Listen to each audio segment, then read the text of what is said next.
Et salut à tous, bienvenue sur PS2 Channel. Aujourd'hui, petite vidéo de présentation de collection, donc du jeu Fahrenheit.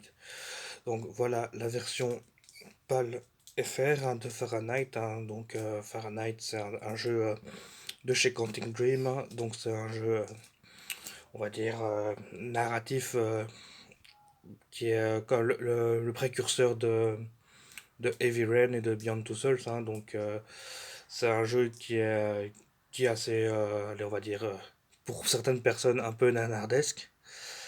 Alors moi, c'est un jeu que j'ai beaucoup apprécié à l'époque, hein, parce que j'aimais bien cette façon en fait de voir le jeu vidéo, de faire un truc un peu plus différent. Voilà, pourquoi pas changer un peu les codes en faisant des jeux comme ça en QTE avec une bonne histoire.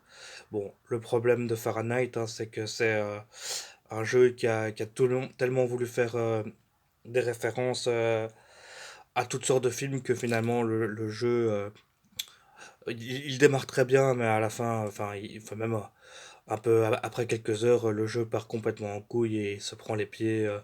Il prend, l'histoire ne ressemble plus à rien du tout. Il y a trop de.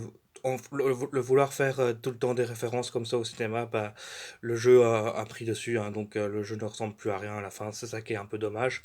Donc voilà pour la version pas les faire, hein, donc du Fahrenheit, hein. Bizarrement, je possède aussi la version Xbox, hein.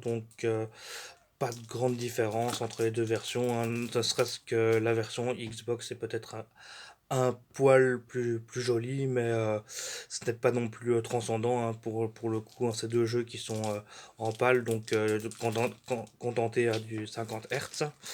Donc voilà. Et là, je possède évidemment la version japonaise, hein, qui elle est vraiment magnifique. Franchement, j'aime beaucoup ce, cet artwork là. Je trouve que c'est un très joli, une très jolie cover, un très joli artwork, hein. Qui dit NTC Jap dit du 60 Hz.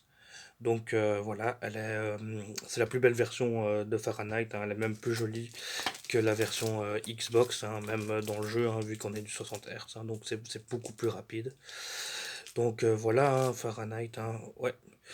Beaucoup de monde le crache dessus et tout, mais bon, on prend ça comme un brouillon et comme une première pour Quantic Dream, hein, dans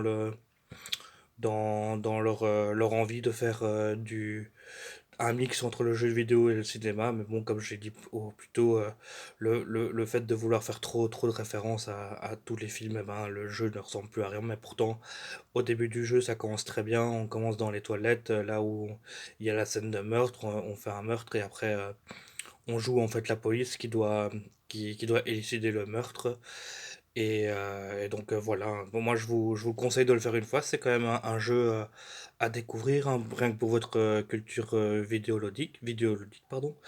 Et c'est pas un jeu incroyable, mais ça reste sympa, ça se laisse jouer. Moi, à l'époque, je l'ai fait plusieurs fois, hein. Je l'ai fait sur PS2, je l'ai fait sur Xbox, je l'ai fait encore plus tard sur PS4 parce qu'il y a une réédition qui est sortie, enfin un remaster, mais qui n'est pas vraiment un remaster, hein, qui est juste un portage du jeu, hein. Un remaster fainéant, on va dire. Mais bizarrement, je préférais quand même la version PS2 de base, hein. Voilà, juste pour vous présenter ça. Merci beaucoup.